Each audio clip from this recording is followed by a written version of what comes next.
எங்கள் வளமும் மங்காத தமிழ் என்று சங்கே முழங்கு, சங்கே முழங்கு, சங்கே முழங்கு. எங்கள் பகைவர் எங்கோ மறைந்தார், இங்குள்ள தமிழர்கள் ஒன்றாதல் கண்டே, தமிழர்கள் ஒன்றாதல் கண்டே கண்டே. காளகத்தி மலைக்கே ஞான சம்பந்தர் இருந்திருக்கிறார்.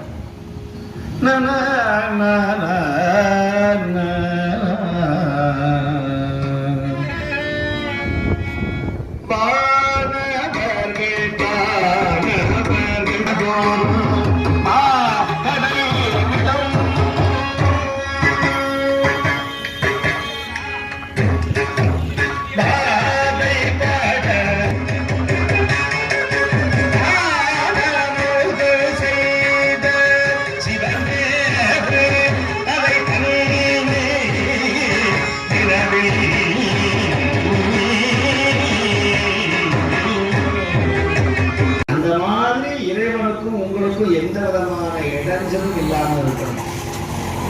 என்ன ஆச்சரியம்னா, இந்த ஊர்ல நால்வருக்கு தனி சன்னதி இருக்கிற ஒரே கர்நாடகம் சொன்னா இந்த ஊர்ல தான். 4 கோயில் உன்னை தீயில இட்டு எரித்து விடுவேன்னு சொன்னா, இந்த சினிமால காட்டுற மாதிரிலாம் கிடையாது. இந்த சினிமால காட்டுற மாதிரி எல்லாம் ஒருத்தர் ஏறி பாடுவார், அது இல்ல. 100 கயிறை கட்டி, ஒரு சின்ன உரிய கட்டி, அதுல 100 கயிறு தொங்குமா. அந்த அந்த அந்த கூடக்குள்ள இந்த அடியார் இருந்தார். ஒரு பாட்டு பாடும் போது ஒரு கயிறு அறுப்பாங்களாம்.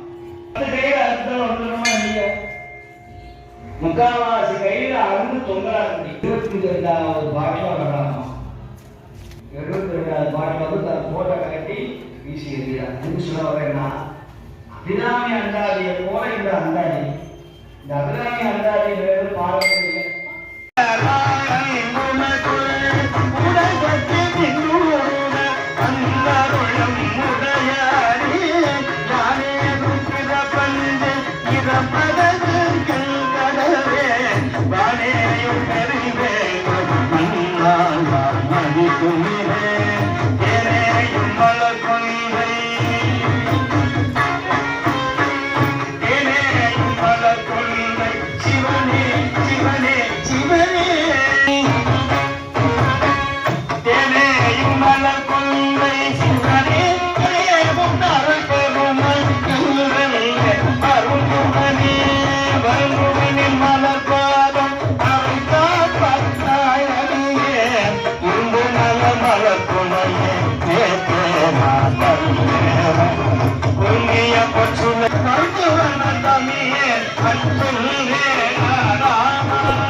Adala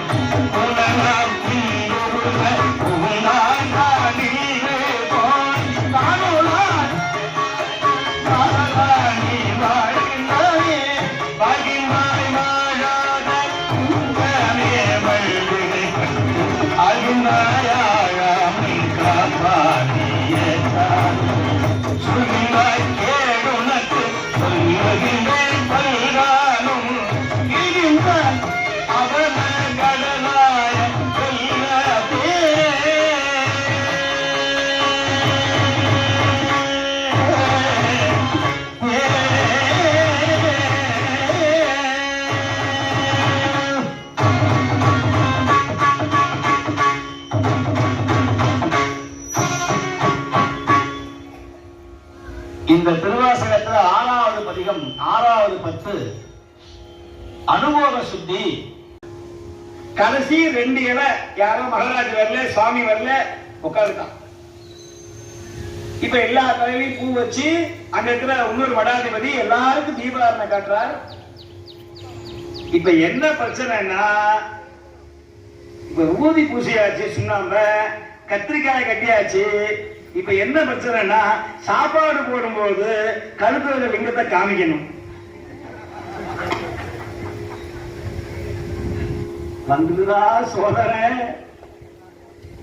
நான் அப்பவே சொன்ன கேட்டியாடா, ஒழுங்கா போயிடலாம்னு. இப்ப எல்லா சாமியாரும் அதுல பாத்தீங்கன்னா ஒவ்வொருத்தரும் கடிகடியா இருக்கான், குண்டா இருக்கான். ஒரு அடி இடி மாதிரி விடுமேடா. நம்ம போய் சாமியாரு நினைச்சோம்னா, இன்னைக்கு தேவையில்லாம ஓம் பேச்ச கட்டு வந்தானே, நரிமுகத்துல முடிச்சேன்னு சொல்லுவாங்க. இன்னைக்கு சம்சார முகத்துல முடிச்சேன். அதனால வந்த வேணா எனக்கு இப்படி கிடக்குது. கடவுளே, நான் என்ன பண்ணுவேன்? இப்ப என்னாச்சு, லிங்கத்தை எல்லாரும் காமிச்சாங்க. பசுவண்ணல் உணர்ந்தார். வந்தவன் 2 பேரும் கள்ளன் என்று உணர்ந்தார், திருடன் என்று உணர்ந்தார்.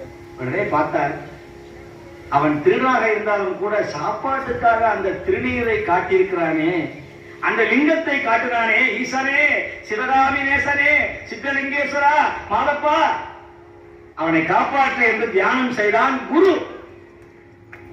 என்ன ஆச்சு, இந்த 2 பேரும் இனிமேல் ஓட முடியாது, அடி வாங்கினாலும் பரவாயில்லை என்று சொல்லி பயந்து கொண்டே நடுங்கிக் கொண்டு தன் கழுத்தில் இருந்த சொத்தை கத்திரிக்காயை மூட்டை அவைத்தார்கள். பாருங்கள், என்ன ஆச்சரியம்! 2மே சிவலிங்கமாக மாறிய அதிசயம் கடந்தது இந்த கர்நாடகா. வந்தவன் அழுதார், தொழுதார், பசுவனுடைய பாதத்தை விட்டு அழுதான். சுவாமி, நாங்கள் பிறப்பால் திருடர்கள், அயோக்கியர்கள், மாமிசம் சாப்பிட்டவர்கள், பிறர் மனையை கொள்ளையடித்தவர்கள், கற்பழித்தவர்கள். ஆனால் சாப்பாட்டிற்காக இந்த சுண்ணாம்பையும் சொத்தை கத்திரிக்காயையும் அணிந்தவர்களுக்கு இந்த சிவனே எங்களை ஆட்கொண்ட பிறகு இனிமேல் குருவாகிய உங்களை தவிர வேறு யார் இருப்பார் என்று சொல்லி அவர்களையே தனக்கு சிஷ்யனாக ஏற்றுக்கொண்ட பெருமை நம்முடைய சைவ சமயம் இருக்கிறது. யோசிச்சு பாருங்க, இந்த சிவன் செலக்ஷன் பண்றதுக்கே வேற ஆளே இல்லையா? அந்த திருடனையா செலக்ஷன் பண்ணணும்? எந்த இடத்துல உங்கள் தவறை உணர்ந்தீர்களோ அவர்களாலே அவனுடைய அருள் இல்லாம இந்த மண்ணில் உட்கார முடியாது. இன்னைக்கு சொன்னாரே நம்முடைய சுவாமிகள், இன்னைக்கு பல்லாரியில இருந்து 600 கிலோமீட்டர்ல இந்த அம்மா வந்து உட்காரணும்னு உள்ள இருக்கிற சுவாமி பால சோமேஸ்வரன் அன்னைக்கே போட்டு வைத்த விதி. இந்த ஜென்மாவில, இந்த தேதியில, இந்த நேரத்துல நீ வந்தே ஆகணும். எத்தனை தடை வந்தாலும் சரி. இங்க இருக்கிறவங்க உள்ள எல்லாரும் சொல்றேன், எல்லாருக்கும் சொல்றேன், இந்த ரோவ்ல, இந்த சேர்ல, இத்தனாவது மெம்பர்ல உட்கார்ந்து இருக்கணும்னு, யாரோட அரிசி இங்க சோறா வரணும், யாரோட காசு இங்க முற்றோருக்கு வரணும்னு சுவாமியுடைய உத்தரவு இல்லாம இங்க ஒத்த ரூபா உள்ள வராது. ரத்தம் படிந்த காசை சிவன் ஏற்றுக்க மாட்டான். குற்றம் புரிந்த காசை சிவன் ஏற்றுக்கொள்ள மாட்டான். பெருமாள் ஏற்றுக்கொள்ள மாட்டார்.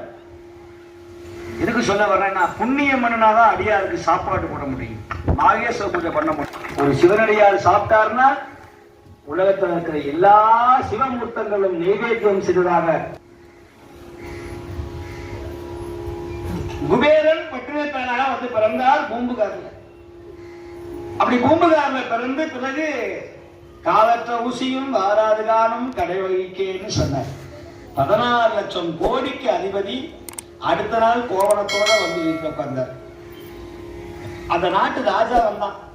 அட பாவி, நல்ல அழகான மனைவி, அன்பான குழந்தை, மாளிகை போல வீடு, ரோல்ஸ் ராய் காரு, தட்டுனா வேலை செய்யறதுக்கு 50 வேலைக்காரன், பதவி, பட்டம், பவுசு, இதெல்லாம் விட்டு விட்டு 4 கால் மண்டபத்துல இப்படி காஷாயத்தை கட்டிக்கிட்டு சன்னியாசியா சாமியாரா இருக்கிறியே, உனக்கு என்ன சுகம்னு கேட்டான்.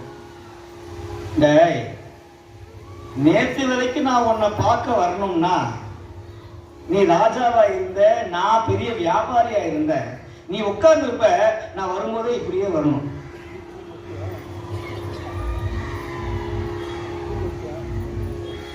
ராஜா ராஜா கொடுத்துரும் ராஜா. ஆனா இன்னைக்கு பாத்தியா, உலகாண்ட மன்னன் நீ நிற்க ஒன்றுமே இல்லாத ஆண்டி கால் மேல் கால் போட்டு அமர்ந்திருக்கிறனே, இதை விட ஒரு சுகம் இருக்கிறடா உலக சட்டம் போட. இதுதாங்க ஆண்டவன் இருக்கிறவருடைய துணிச்சல்.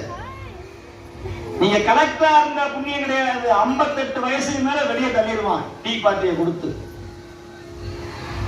ஆனா இந்த பிடிலோ இந்த மிருதங்கமோ இந்த தொண்டோ உங்களுக்குன்னு போதும் நினைச்சாதான் வைக்க முடியுமே தவிர ரிட்டையர்மெண்டே கிடையாது. உங்களை யாரும் வெளியே அனுப்ப முடியாது. நீங்க ராஜா, நீங்க மந்திரி. இவர் தான் ராஜா, இவர் தான் மந்திரி. இவர் சம்பளம் யாருக்கிறதே உள்ள இருக்கிற சுவாமி. இவர் சர்வெண்ட் யாரு? சுவாமி. இவர் யாருக்கும் பயப்படணும் அவசியம் இல்லை. நானும் அப்படிதான். அதனாலதான் யாரேனும் பிறப்பஞ்சேன் இறப்பதற்கு என்கடவேன் வானேயும் பெரிய வேண்டேன். வானத்தையே கொடுத்தா கூட வேண்டாம், மண்ணை கொடுத்தாலும் வேண்டாம், மண்ணாழ்வான் மதித்துது. சுவாமி உன் அடியாரோட இன்னைக்கு 2 மணி நேரம் இந்த அடியார் திருக்கூட்டத்தை கர்நாடகாவில் இருக்கிற இந்த புண்ணியமான இந்த ஊர்ல, இந்த உரிகம்பேட்டை என்கிற இந்த கேஜிஎப்ல தங்க கோலா தங்க சுரங்கத்தில் இருக்கிற தங்க சுரங்கத்தை விட தங்கமான சுரங்கம் பால சோமேஸ்வர பெருமானுடைய இந்த மண்ணில உட்கார்ந்து இருக்கிறமே, இதை விட ஒரு பெரிய பாக்கியம் நமக்கு வேற ஒண்ணுமே கிடையாது. அப்பேற்பட்ட அற்புதமான இந்த அந்தாதின்னு சொன்ன அபிராயப்பட்டர் பார்த்தார். இன்னைக்கு நிறைந்த பௌர்ணமினார். ஏய் பைத்தியமே, மூடமே, இன்னைக்கு தை அமாவாசையடா, ராஜாவை மதிக்காம தை பௌர்ணமின்னு சொல்றியே. இன்னைக்கு பட்டயத்தாரு ஒரு சுவாமி இருந்தார் பூம்புகார்ல. அவர் தான் குபேரனுடைய அடுத்த ஜென்மமா பிறந்தார். பூம்புகார்ல சிவபெருமானும் குபேரனும் 2 பேர் நண்பர்கள். சிவனுக்கு நண்பர் யாருன்னா குபேரன். அப்படி பூம்புகார்ல அப்படியே சாயங்காலத்துல வாக்கிங் போகும்போது குபேரன் சொன்னா, வாழ்ந்தா இந்த ஊர்ல வாழணும் சுவாமி. நானா சுவாமி பார்த்தார், இதற்குத்தானே ஆசைப்பட்டாய் பாலகுமாரா, நீ அடுத்த பிறவில இதே ஊர்ல வந்து பணக்காரனா பரப்பேன்ட்டார். நம்ம சாகும் போது எப்படி சாகணுமோ அதுதான் அடுத்த பிறவி. அது தெரியுமோ? உபனிஷத்து சொல்லுது. மண்டூக உபனிஷத்துன்னு ஒரு உபனிஷத்து இருக்கு. அது சொல்லுது, சில பேருக்கு எனக்கு அடுத்த பிறவி என்ன சுவாமின்னு நிறைய பேர் கேட்கிறாங்க. நேற்று சாப்பிட்டதே ஞாபகத்துல இல்ல, பக்கத்திலேயே சம்சாரத்தை வச்சுட்டு மறந்துடுறான், பிள்ளைய மறந்துறான், செல்போனை மறக்கிறான், தன் வீட்டையே மறக்கிறான் சில பேர், தன்னையே மறக்கிறான் சில பேர். அடுத்த ஜென்மா என்னங்கிறத கண்டுபிடிக்கிறதுக்கு ஒரு அருமையான வழி, நம்ம சாகும் போது கடைசியா நம்முடைய மனசுல எந்த எண்ணம் வருதோ அதுதான் நம்ம சாகும் போது என்ன எண்ணம் வருதோ அதுதான் அடுத்த. இப்ப போன ஜென்மத்துல நான் சாகும் போது திருவாசகம் பாடி செத்துருப்பேன். அதனாலதான் இந்த பிறவியில தேவாரம் திருவாசகம் பாடிட்டே உட்கார்ந்துருக்கிறேன்.